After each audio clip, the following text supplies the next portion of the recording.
Dune by Frank Herbert is one of the greatest monuments of the space science fiction genre. The Dune universe is both vast, intricate, and rich in philosophy. Dune is intriguing because it tackles challenging subjects like politics, religion, and philosophy. Dune asks big questions about humanity, power, and responsibility. Those aspects has given Dune a distinctive place, not only in science fiction, but perhaps in literature. It's fascinating and challenging to analyze Dune's character and its universe. Despite their flaws, they are all genuine human beings. Part 1. The Humanity Test. The universe of Dune is a universe that is both distant and familiar. Familiar because it is our universe in the future. Distant because it had unexpected changes in the process of human development. In Dune, there are no more smart machines, no more artificial intelligence. Everything has a look that is both modern and ancient. Modern are the giant spaceships, the advanced machineries. Ancient is the decentralized system of the Imperium, and in the forces that lies in the dark, secretly manipulating all of humanity. And here we are talking about the Bene Gesserit, a priestess order with many strange powers, secretly manipulating the great houses. With the ability to control their body down to cellular levels, over hundreds, thousands of years, the Bene Gesserit have secretly selected the most refined genes in order to achieve their ultimate goal, and that is to give birth to a male Bene Gesserit, an omnipotent being, a superhuman, a Kwisatz Haderach, to lead all of humanity to the golden path. However, the Bene Gesserit are humans, and humans have emotions.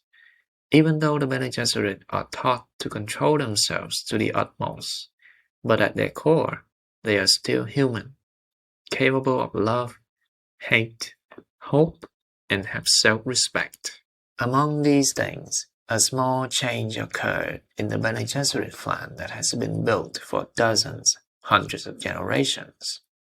According to the clan, Lady Jessica, Duke Leto Atreides' concubine, would give birth to a daughter, and the Bene Gesserit would find a way to marry her to the heir of Baron Vladimir Harkonnen, which later we found out is Faye Rota Harkonnen. This would mend the bond between the two great houses, the two most powerful bloodlines, chosen over many generations, will be combined, and the result would be a Kwisatz Haderach. However, Lady Jessica, with her love for Duke Leto and her own hopes and dreams, has deviated from the plan and gave birth to a son, Paul Atreides. You were told to only bear daughters to the Atreides. It meant so much to him, Jessica pleaded. And you in your fright thought you could produce the Kwisatz Haderach. Jessica lifted her chin. I sensed the possibility. You thought only of your Duke's desire for a son, the old woman snapped, and his desire don't figure in this. An Atreides daughter could have been wed to a Harkonnen heir and sealed the breach. You've hopelessly complicated matters. We may lose both bloodlines now. Paul Atreides is a potential Kwisatz Haderach, but things have happened a generation too soon and beyond the control of the Bene Gesserit. And with the conflict between the two great houses, Atreides and Harkonnen, escalating, the war between them may end up leading to the extinction of both bloodlines. The Bene Gesserit saw that danger. They needed to find a way to save it somehow, but first they had to check whether Paul Atreides was worthy of being saved. That led to the test that appeared at the beginning of the novel, the Gom Jabbar test. The Gom Jabbar scene can be considered the most important scene at the beginning of a story, and it has great weight in establishing the characters of Paul Atreides and predicting a difficult future for him. The test is very simple. The candidate puts his right hand into a small empty box, while the tester holds a poison needle close to the candidate's neck. During the test, if the candidate takes his hand out of the box, the needle will strike, and the poison will kill him instantly. The test is just like that. Pass and live, fail and die. You will feel pain in this hand within the box. Pain, but withdraw the hand and I'll touch your neck with my gom jabbar. The depth so swift it's like the fall of the headsman's axe. Withdraw your hand and the gom jabbar takes you. Understand? What's in the box? Pain. Gom jabbar, the superior enemy. Gom jabbar, the deadly needle. And gom jabbar is also a test of humanity. The purpose of the gom jabbar test is to see if the candidate is a true human or not. Because according to the philosophy of the Bene Gesserit, the human mind can overcome any physical reaction. If an individual can use the mind to overwhelm the body's instinct, then that person is truly a human being. And the gom jabbar test is to test whether an individual is a real human being or not, or will he let his animal instinct take over in times of danger. Pain is the moment when an individual is most likely to reveal their animal instinct. An animal may choose to bite off its own legs to escape a trap. In other words, it succumbs to the physical challenges just to save its life. But a human is different. A human will stay in the trap, endure the pain, feign death so that he can kill the one who set the trap, and eliminate the threat to his kind. If an individual can prove himself to be human by enduring extreme pain in the gom jabbar test, then he has the potential and is worthy to learn the deep secrets within the mind. Normally, the gom jabbar test seems to be taken by only female candidates, since only females are allowed to join the Bene Gesserit. But here we can see that a male was tested. This is a sign that the Bene Gesserit really took Paul as a potential Kwisatz Haderach, even though his birth was completely unplanned. The strength and power of a Bene Gesserit comes from an incredible, almost terrifying control over the body, with many even calling the Bene Gesserit nuns as witches, with a mixture of disgust and fear. Through training, a Bene Gesserit can control the mind and all organs down to cellular levels. The essence of Bene Gesserit philosophy is to be fearless, and the words taught in the litany against fear express that. I must not fear. Fear is the mind killer. Fear is the little depths that brings total obliteration. I will face my fear. I will permit it to pass over me and through me. And when it has gone past, I will turn the inner eyes to see its path. Where the fear has gone, there will be nothing. Only I will remain.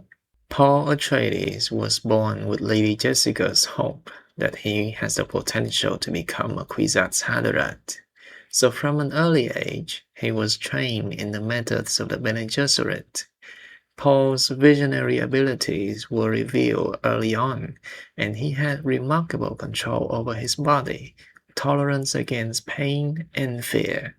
Even Reverend Mother Gaius Helen Mohayam was amazed. Paul Atreides passed the gom jabbar test, proving himself to be a true human.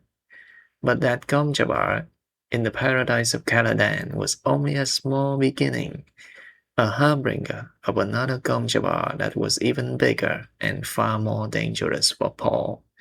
Paul's real gom jabbar was that harsh desert planet, Arrakis, full of danger, also known as Dune. Part 2. Conspiracy and Gambles. Arrakis is a harsh, barren, and dangerous desert planet, yet it is an extremely important planet. One could even say the backbone of the entire Imperium. The reason is that this is the only place that can produce spice, the most important substance in the universe. Without spice, safe interplanetary travel is impossible, which means the Imperium's political and economic system will be grind to a halt. Because of its importance, Arrakis or Dune has become the target of contention between the great houses. Whoever controls the sole supplies of spice can become incredibly wealthy, and now it has turned into a web of plots upon plots, woven between the powerhouses that shape the Imperium. The Landsrat, the Padishah Emperor, and the Spacing Guild. In Dune, three bets were made, bets that would change the balance of power and alter the Imperium forever. Duke Leto Atreides, upon taking over Arrakis from his mortal enemy, House Harkonnen, bets his house's future on a planet filled with danger, but also full of opportunities. Paul Atreides, escaping House Harkonnen's attacks and fleeing into the desert, bet his fate on a Fremen. And it was also Paul Atreides who decided to openly confront the hostile forces. He bet his life once again. It is his action in the future that will change the entire universe. As for Duke Leto's bet, it involves the cunning plotting and planning of Baron Vladimir Harkonnen and the Emperor Padishah. At the beginning of Dune, House Harkonnen has held Arrakis for 80 years and has become incredibly wealthy. However, despite their wealth, House Harkonnen had a poor reputation. They were hardly respected in the Landsrat's council. The most respected family at the time was House Atreides, and Duke Leto Atreides was a respected man. This worried the Padishah Emperor and made Baron Vladimir Harkonnen envy.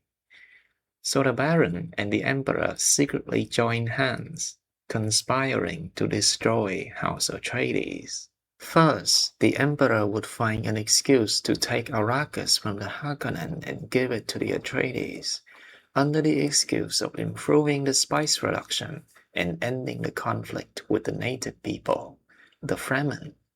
Since it was an imperial edict, the Atreides could not refuse. The Emperor was still the supreme power, and openly confronting him meant facing the notorious Sardaukar. Duke Leto could not refuse, and began the takeover of Arrakis. And as soon as there's knew that Duke Leto Atreides was on Arrakis, Baron Vladimir Harkonnen has begun to act. He sent an assassin to take Paul's life, using a letter from a spy to sow doubts and distract the Atreides Mentat to Feyhawat. Then he would use the real spy to destroy the shield system, allowing Harkonnen's army to land. The Emperor would also help by having his Sardaukar dressed in Harkonnen uniform. With Arrakis being a planet without any orbiting satellites, the Landsrat Council would be completely in the dark about this attack, and the Atreides military on Arrakis would be no match for their homeworld of Caladan. So a complete defeat was inevitable.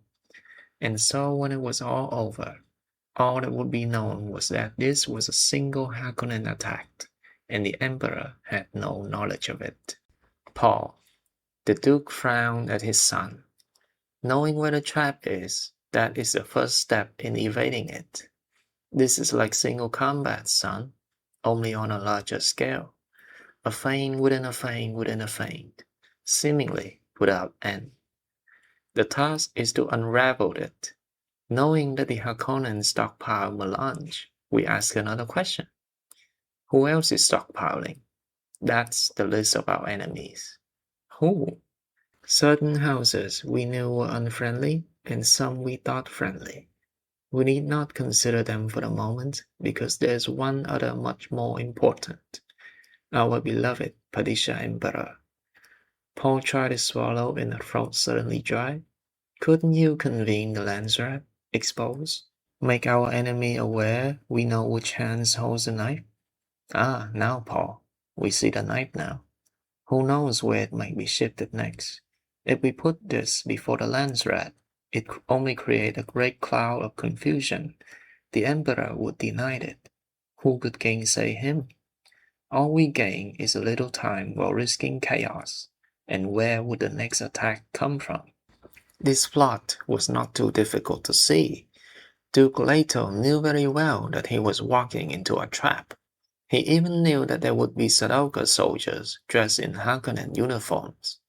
However, he could not openly disobey the Emperor's order. So even though he knew it was a trap, he still had to walk into it. But that did not mean that Leto would do nothing. He had definite plans. Leto sent Duncan Idaho to scout and to befriend the Fremen in order to build new armies on Arrakis. The Duke knew that the Harkonnens' deadly blow would soon descend, but he believed that there was still time to prepare. If all went according to the plan, the Atreides would be able to defeat the attack, take Sadaukar's captives, and use this opportunity to pressure the Emperor. However, the Harkonnens attacked sooner than Leto expected, and in much larger forces. No one expected the Harkonnens to go that far. Betrayals among Leto's inner circle, Dr. Yui, was also a major factor. So, the center of everything surrounding this conspiracy and attack was politics. The Emperor took advantage of the deep hatred between Harkonnen and Atreides to eliminate a potential danger. This conspiracy, everyone involved in it knew clearly and had a plan to deal with it. There were just variables that Duke Leto did not expect. This was still a dangerous bet, and reality proved that in this situation, Duke Leto Atreides has failed. He was not well prepared. He could not defend against the vicious and unexpected attack from the enemy, and this led to the near total destruction of House Atreides. But of course, everything has some variables that cannot be measured and controlled. And in this conspiracy, Duke Leto Atreides is dead. Most of his subordinates have also died, been captured, or gone into hiding. However, the most important figures of the family are still alive. Lady Jessica, and especially the Duke's heir, Paul Atreides. Duke Leto Atreides has lost his bet, and now it is Paul Atreides' turn to make the first moves in this dangerous political game. Paul Atreides' first bet took place in the middle of the desert in a small dark tent. House Atreides has been destroyed. Duke Leto is dead, and he and his mother had barely escaped death. Now, as Duke Atreides, he has to find a way to survive. It was at this moment, when exposed to a large amount of spice in the air, that Paul's ability awakened. Paul's mind was constantly working, receiving, and analyzing data to the point that he was scared and miserable as he could not stop to mourn his dead father. At the same time, prophetic vision appeared continuously in his mind. He saw countless paths, crossroads. He saw and knew what future could happen, depending on his action. And among the countless future paths, Paul saw opportunities and risks. This is Paul's first bet, a bet for the life and future of House Atreides. Arrakis is a harsh planet, but it has a vital role. Only on Arrakis can people mine the spice, and he who controls the spice controls the universe. Spice is both a priceless treasure and a sweet poison. Spice increases longevity, opens the mind to see foreseeable future, but at the same time it forces people into a cruel addiction. But what are the secrets of the spice? The answer lies only in the deep deserts, where no one dares to set foot, no one but the Fremen. That was Paul's chance, the chance of House Atreides. 100 years ago, a Bene Gesserit lived here, spreading stories, legends among the Fremen sages about a Messiah from another planet. It was a part of their so-called missionary protectiva. It was what gave the Bene Gesserit control over these superstitious people, manipulating religion. The Bene Gesserit manipulates the people, and when the Kwisatz Haderach appeared, the Bene Gesserit would be able to control them. Based on that, Paul knew that in the eyes of the Fremen, he would be their Messiah, their Mahdi, their Lisan al-Gaib, the voice from the outer worlds. If Paul can prove himself to be the true Messiah, he will have terrible powers in his hands. And more than that, he will have the secrets of the spice and of Arrakis, dangerous weapons, but powerful enough to ensure the survival and revival of House Atreides, even enough to seize power from the Emperor. It is the power of the desert, of Arrakis, that Paul must grasp at all costs if he wants to survive. Every path, every opportunity comes with a risk, and Paul Atreides knows better than anyone that no matter how fancy his titles are, he is only human. He has certain special ability, yes, but he is still a mortal, not a god or a supreme being. If a man holds too much religious power, there will be unforeseeable consequences. Paul himself saw them in his visions. If he chose this path, then lurking behind it will be bloodshed, death, and destruction on a cosmic scale. And at the end of the path, Paul sees the jihad, the holy war.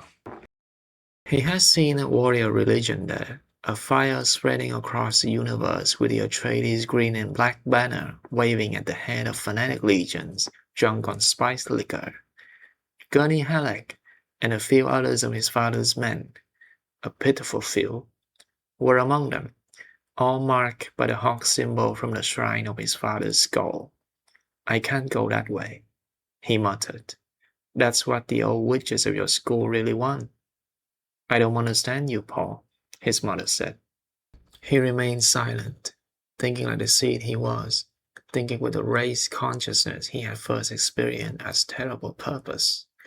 He found that he could no longer could hate the Bene Gesserit, or the Emperor, or even the Harkonnens.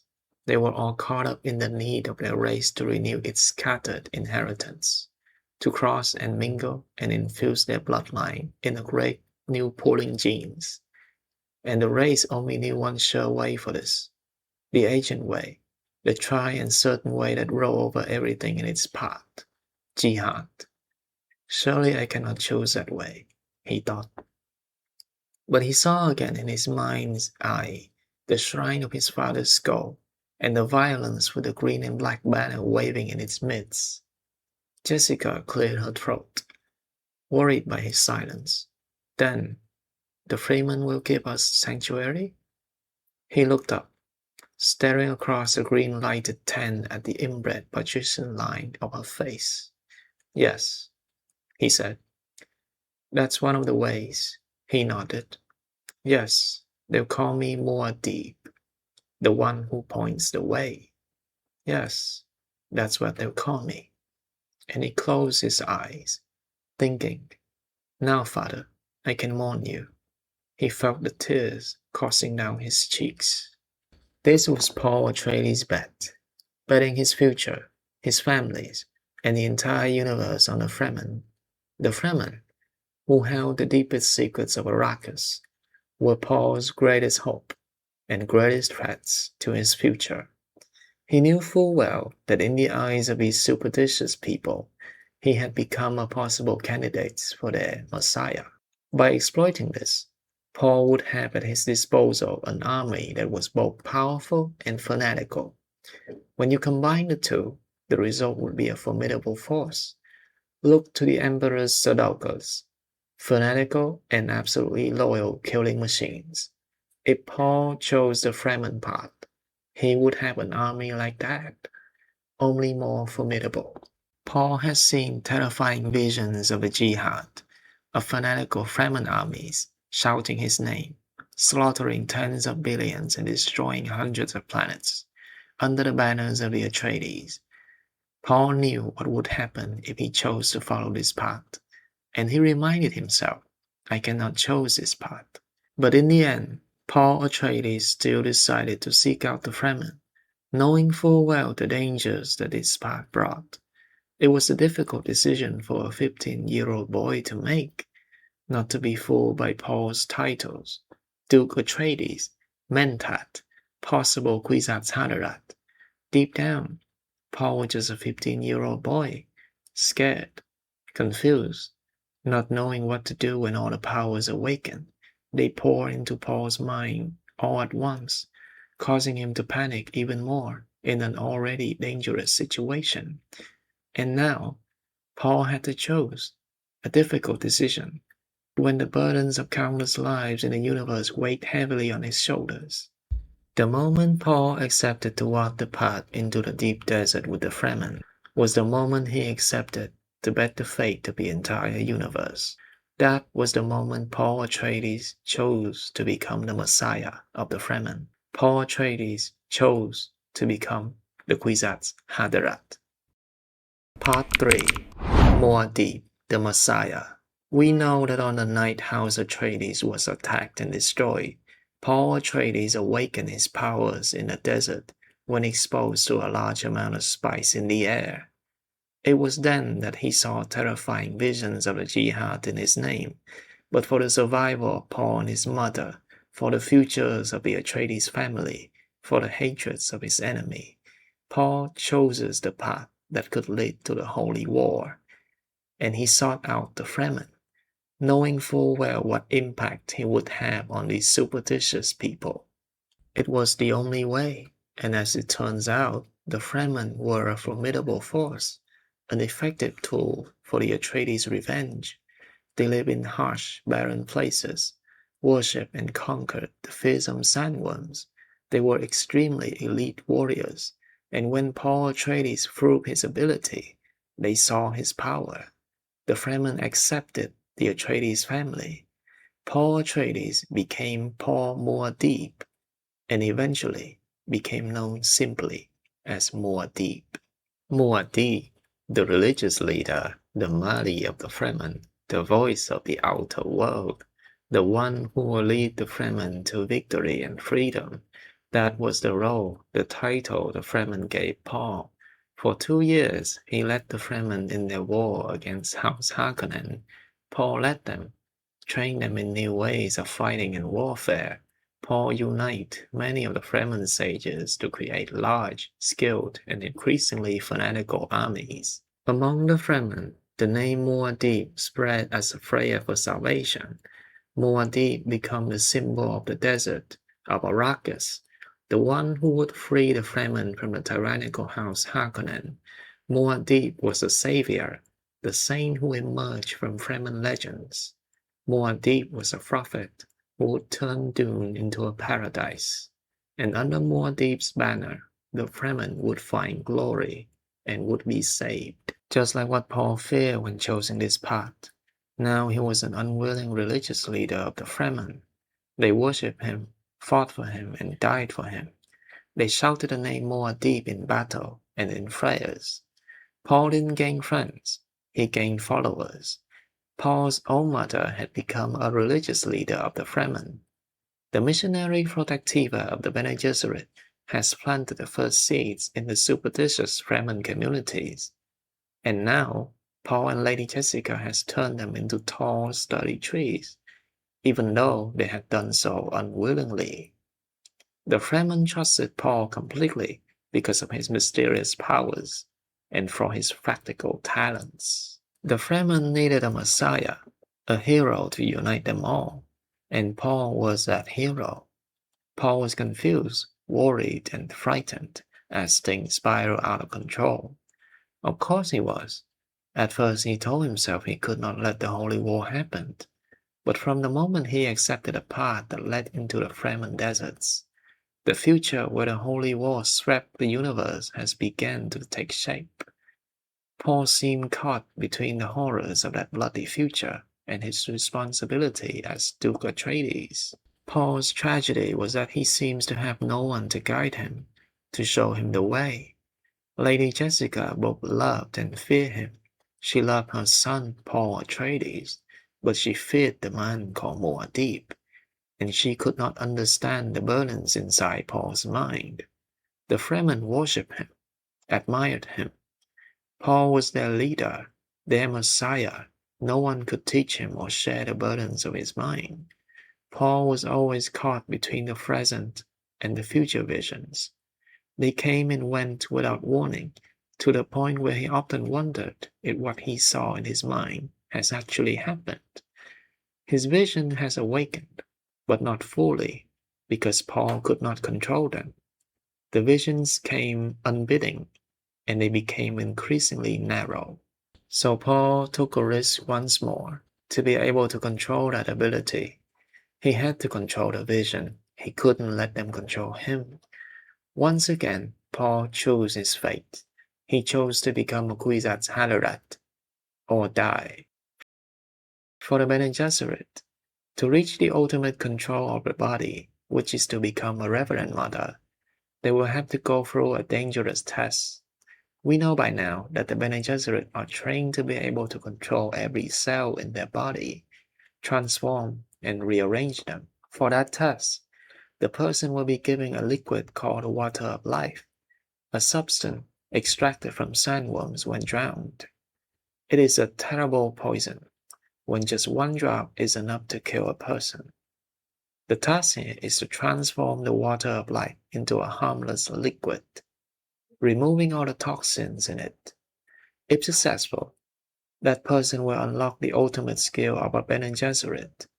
They will have the memories of their ancestors in their genes, but only the female ancestors.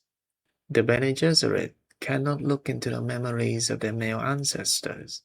It is a dark place in their minds. The one who can do that is the Kwisatz Haderach, an all-powerful male Bene Gesserit.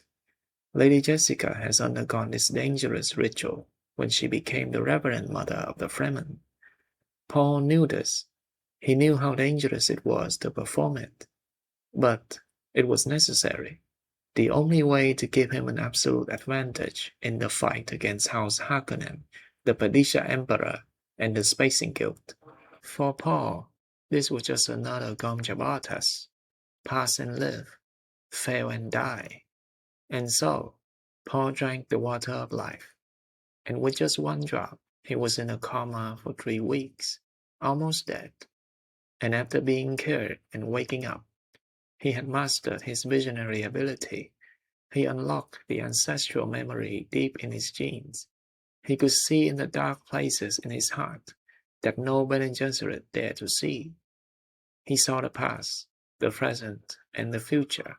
He saw countless paths, countless futures, countless events. Paul has become the Kwisatz Haderach.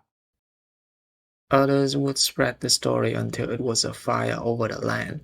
Paul Muad'Dib is not as other men, they would say. There can be no more doubt. He is a man, yet he sees through the water of life in the way of a Reverend Mother. He is indeed the Lisan al-Gaib. You have seen the future, Paul? Jessica said. Will you say what you have seen? Not the future, he said. I have seen the now. He forced himself to a sitting position, waved Cheney aside as she moved to help him. The space above Arrakis is filled with the ships of the Guild. Jessica trembles at the certainty of his voice. The Padishah Emperor himself is there, Paul said. He looked at the rock ceiling of his cell, with his favorite truthsayer and 5 legions of Sardaukars.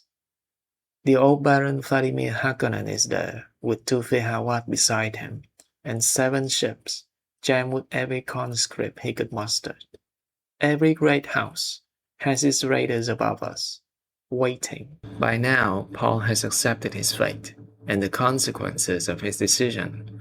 There was no way back for Paul, no other options. When Paul accepted to become the Kwisatz Haderach, the last piece of the person who had once been Paul Atreides was gone. Paul tried to hold on to his humanity, but the more he tried to reach out, the more it faded away. Paul felt nothing but emptiness, even when he received the news of his firstborn's death.